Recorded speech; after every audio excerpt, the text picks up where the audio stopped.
Hi folks, I'm Alan Watt and this is Cutting Through the Matrix. We are tonight going to talk about something I've discussed before in some detail, and that is why people are so compliant with everything that's happening. No one in today's world can possibly plead ignorance that they don't know what's going to come up in the near future affecting them all. Back with more after these messages. Hi folks, I'm Alan Watt and we're cutting through the matrix, talking about how people obey authority.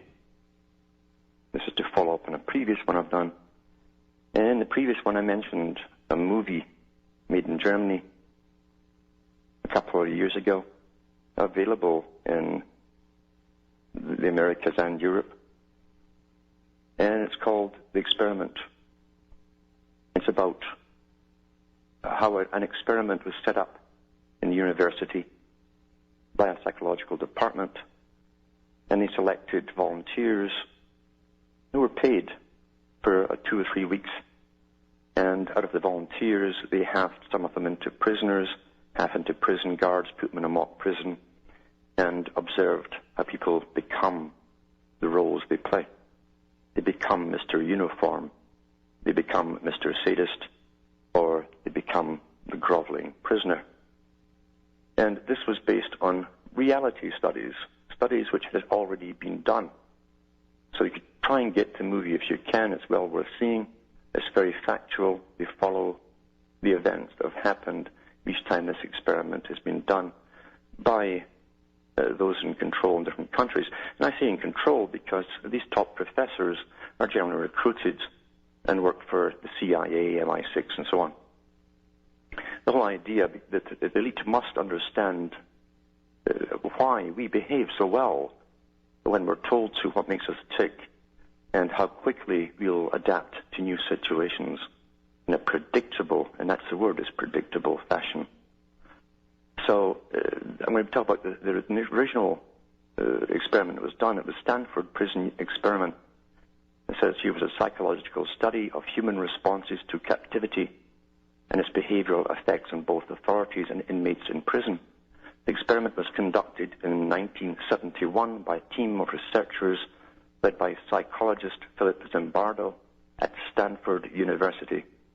Undergraduate volunteers played the roles of both guards and prisoners, living in a mock prison in the basement of the Stanford Psychology building.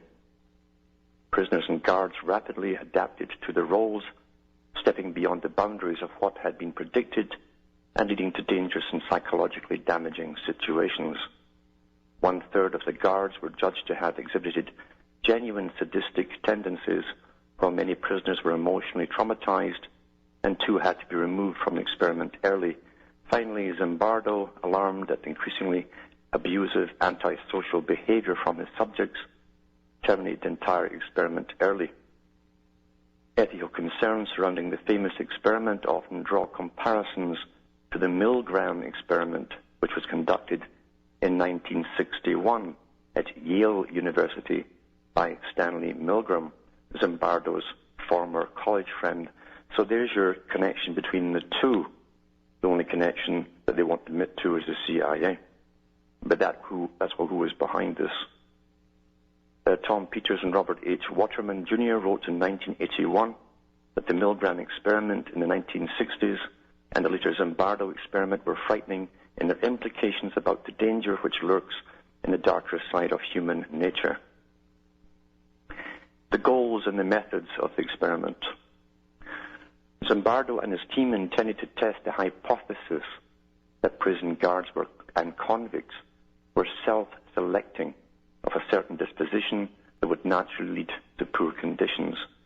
Participants were recruited via a newspaper ad offered $15 a day to participate in a 2-week prison simulation. Of the 75 respondents, Zimbardo and his team selected the 24 males whom they deemed to be the most psychologically stable and healthy. So here they are doing a psychology test to get the most psychologically stable and healthy. These participants were predominantly white and middle class. The prison itself was in the basement of Stanford's Jordan Hall, which had been converted into a mock jail. Mike Schenk, an undergraduate research assistant, was a warden in Zimbardo, the superintendent. Zimbardo set up a number of specific conditions on the participants which he hoped would promote disorientation, depersonalization, and de-individuation. Very, very important. Now remember, this is a microcosm of what can be done on an entire continent, in fact, an entire world. Now remember, this is a microcosm of what can be done on an entire continent, in fact, an entire world. Now remember, this is a microcosm of what can be done on an entire continent, in fact, an entire world, if need be. Disorientation is very important.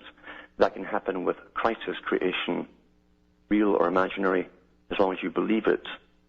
It becomes hysterical, disorientated from their daily routine. And then that's followed by depersonalization as a mass movement. You have to move there, en masse, move here, etc. Do what you're told. You lose your ability to function and reason for yourself as an individual. And de-individuation, you start to break down all the compartments that keep you together as a complete being. Guards were given wooden batons and a khaki military-style uniform that they had chosen at a local military surplus store. They were also given mirrored sunglasses to prevent eye contact. It's eye contact, again, is to dehumanize any contact between the two beings, the two humans. Unlike the prisoners, the guards were to work in shifts and return home during off hours, though many times they would later volunteer for added duty without additional pay. Very telling that those who became the guards would volunteer for extra time without pay. That's how quickly people bond into their roles and a little fraternity. Prisoners were to wear only intentionally ill-fitting muslin smocks without underwear and rubber thong sandals, which Zimbardo said would force them to adopt unfamiliar body postures and discomfort in order to further their sense of disorientation. They were referred to by assigned numbers instead of name. These numbers were sewn onto their uniforms, and prisoners were required to wear tight-fitting nylon pantyhose caps to simulate shaven heads similar to those of military basic training. Very interesting. You see, they use a lot of these techniques in the military. In addition, they wore a small chain around their ankles as a constant reminder of their imprisonment and oppression. The day before the experiment, guards attended a brief orientation meeting but were given no formal guidelines other than no physical violence was permitted. They were told it was their responsibility to run the prison and they could do so in any way they wished. Zimbardo provided the following statements to the guards in the briefing. You can create in the prisoners feelings of boredom, a sense of fear to some degree. You can create a notion of arbitrariness, that their life is totally controlled by us, by the system. You, me, and they'll have no privacy. Very interesting to make people believe that their life really had no meaning. They were totally controlled by the system and those in authority. We're going to take away their individuality in various ways. In general, what all this leads to is a sense of powerlessness. That is, in this situation, we'll have all the power, and they'll have none. And this was also in a Stanford prison study video, quoted in Haslam and Reicher. It's a book, 2003. The participants who had been chosen to play the part of prisoners were told simply to wait in their homes to be called on the day the experiment began. Without any warning, they were charged with armed robbery and arrested by the real Palo Alto Police Department, who cooperated in part of the experiment. The prisoners were put through a full booking procedure by the police, including fingerprinting, having mugshots taken, and information regarding their Miranda rights. They were then transported to the prison, where they were strip-searched, deloused, and given their new identities. The experiment quickly grew out of hand. Prisoners suffered and accepted sadistic and humiliating treatment from the guards. The higher level of stress progressively led them from rebellion to inhibition. By experiment's end, many showed severe emotional disturbances.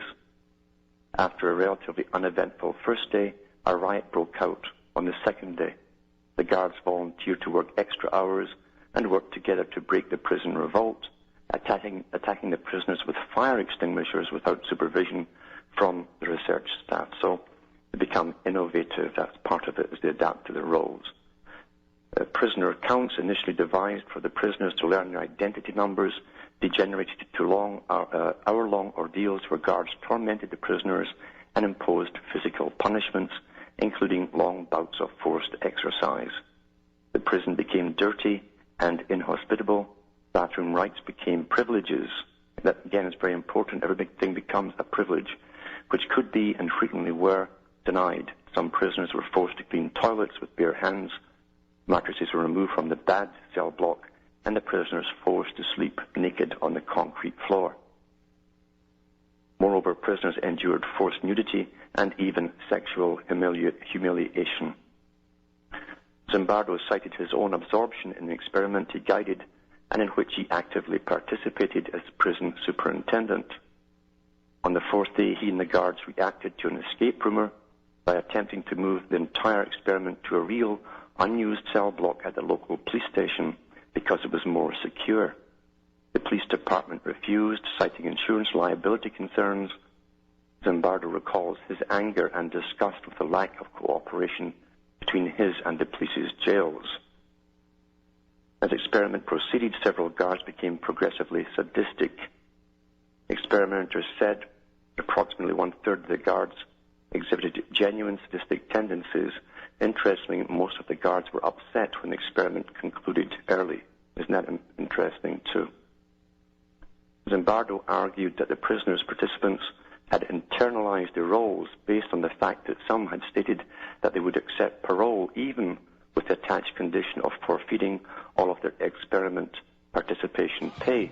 Yet when their parole applications were denied, none of the prisoners participated in it, quit the experiment. Back with more after these messages.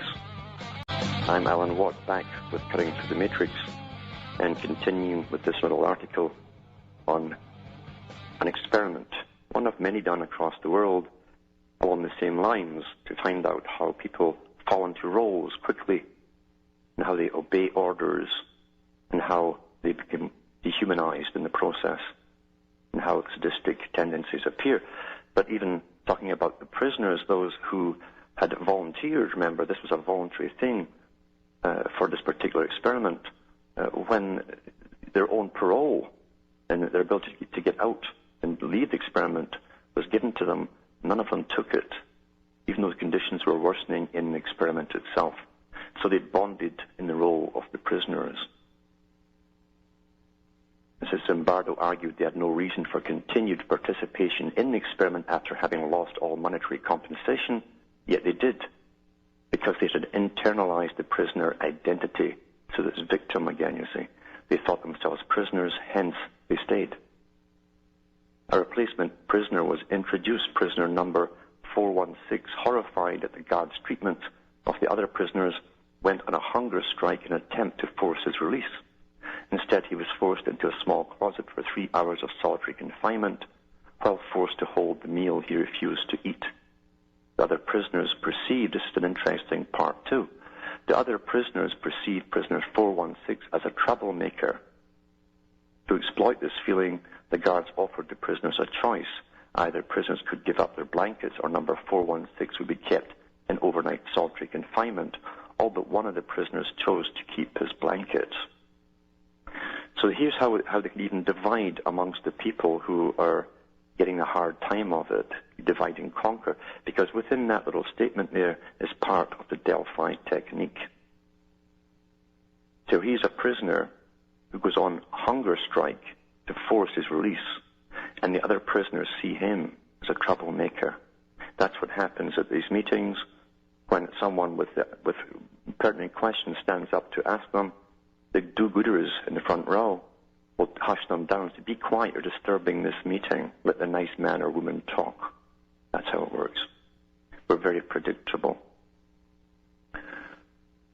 Zimbardo concluded the experiment early when Christina Maslach, a graduate student he was then dating and later married, must be quite the sadistic, masochistic relationship, objected subject to the appalling conditions of the prison after she was introduced to the experiment to conduct interviews.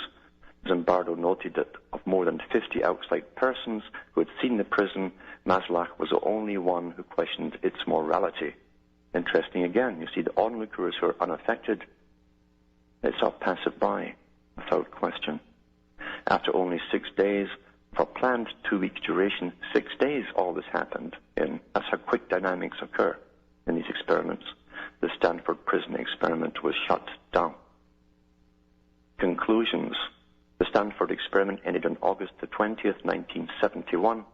6 days after it began, instead of the 14 it was supposed to have lasted. The experiment's result has been argued to demonstrate the impressionability and obedience of people when provided with a legitimizing ideology and social and institutional support. Now, the reason I'm reading this for you is to let you know what's coming with all of these military and paramilitary organizations, these with internal armies that have been built up around the world to be let loose on the public in the not-so-distant future. So they're given an ideology and their social institutional support. That's what backs these guys in the uniforms, the black ninja outfits, and they're given the backing of authority. We've already been through the experiments of the shocks that were administered in experiments. This is just another aspect of it. In psychology, the results of the experiment are said to support situational attributions of behavior rather than dispositional attribution. In other words, it seemed the situation caused the participants' behavior rather than anything inherent in their individual personalities. In this way, it is compatible with results of the also famous Milgram experiment, in which ordinary people fulfilled orders to administer what appeared to be damaging electric shocks to confederate of the experimenter. Shortly after the study had been completed, there were bloody revolts at both the San Quentin and at Attica prison facilities, and Zimbardo reported his findings on the experiment to the U.S. House Committee on the Judiciary. Here's criticism of the experiment. It was widely criticized as being unethical. Well, that doesn't matter, does it? And bordering on unscientific. Current ethical standards of psychology would not permit such a study to be conducted today. What a lie. What a lie, because our whole school system is being conducted with psychological conditioning and Pavlovian-style indoctrination. It goes on to say the study would violate the American Psychological Associate Ethics Code, the Canadian Code for Conduct for Research Involving Humans. I guess that's why we're getting sprayed like bugs all the time. And the Belmont Report. Critics, including Erich Fromm, challenged how readily the results of the experiment could be generalized. Fromm specifically writes about how the personality of an individual doesn't, in fact, affect behavior when imprisoned during historical examples from the Nazi concentration camps. This runs counter to the study's conclusion that the prison situation itself controls the individual's behavior. I'll be back with more after these messages. Hi folks, Alan Watt back, cutting through the matrix. Just going over some of the experiments, many experiments that are going on all the time and have been your whole life long, put out by the big boys for what's to come, because it's all to do with what's to come. They don't do these little experiments just to pass the time. They want to know how people tick, and especially they want to know how we'll all behave during this big worldwide crisis creation period as they step up the crisis, real or imaginary. They want us to behave in a predictable fashion. They also want to know that the training that they're giving all of their multi-leveled troops and paramilitary organizations, how they'll behave in those situations, they must also behave as predictable, and they must be innovative too, meaning they're going to be sadistic towards the public. But it goes even further, because it also affects bureaucracies, these faceless people, the ones who take your number. They never meet you, your number assigned to them, and they tick you off this list and onto that list, and so on and so on. And they say that that's why the whole Nazi regime was so efficient when it came to eliminating people in large numbers, They're very efficient with numbers, but it's because people become faceless. You're just numbers on pages to them. You're not really human. But another aspect of the dehumanization of the guards and the prisoners and the cops that will be facing up to the general public, it's also because these people themselves tend to go into these jobs, the ones who actually go in for a career, and the sadistic part is already there. They like to see people cringe. It's an animalistic thing with some of these people, and you give off a fear which they get off on. It gives them their jollies. And with authority that they've been given, when you look at all the laws that have been passed, remember what I said earlier, when backed by authority, they go to the full extreme. Remember what I said earlier, when backed by authority, they go to the full extreme. Remember what I said earlier, when backed by authority, they go to the full extreme. And out comes their sadistic tendencies. Many, many, many kinds of experiments have been done on the public, mainly through the big funded, well-funded universities, funded by, look at the names of the associations that fund them. And believe you me, the CIA and MI6 have a finger in every pie. That's where the data goes back to, because what happens on the microcosm will work on the macrocosm, the whole world. And we must be predictable for total control. You can find more of this on Wikipedia and other sources, other books put out on these experiments, rather boring books by psychology departments. I've read from some of them in the past. And for those who can hold their minds together past a single sentence or a phrase, wade through them, and you'll be astounded at the conclusions you'll come to.